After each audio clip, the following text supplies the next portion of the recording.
Hello. It's been more than a year since my last update on Mr. Figs, but rest assured it is still going, and with that I'm going to try and do these regular-ish devlogs, which will just show what's changed week to week, month to month. So without any further ado, let's see what I've been doing for the last year and a half. One of the biggest changes I made to Mr. Figs was the art. What you currently see on screen is last year's art, but now it looks like this. The most noticeable changes here are the walls and the floors.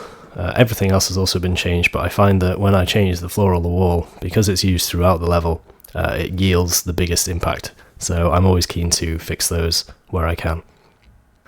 The other things that have changed are the game objects, so bushes, pressure plates, enemies. For example, the slug there now has an animation. All the colours are just a bit more saturated and vibrant, and there's a nice little gradient on the walls, which I think I'll leave in. I've also given most game objects a particle emitter and their own bespoke particle effects for what happens to them on interactions. You'll see the bombs here create some white pixels when you collect them, and the bushes will create reddish-orangish squares when exploded.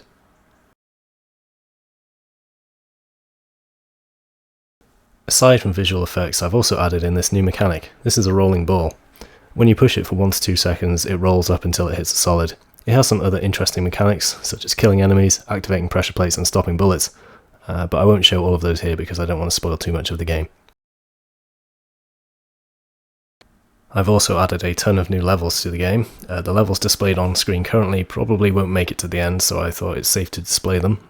And on the first half of the screen we have the very first area, which is the dungeons, and the second we have the ice caverns. The ice caverns are the second area in Mr. Figs, and it mainly focuses on puzzles. That said, there's still some risky traps like you can see here, with fast firing turrets on timers.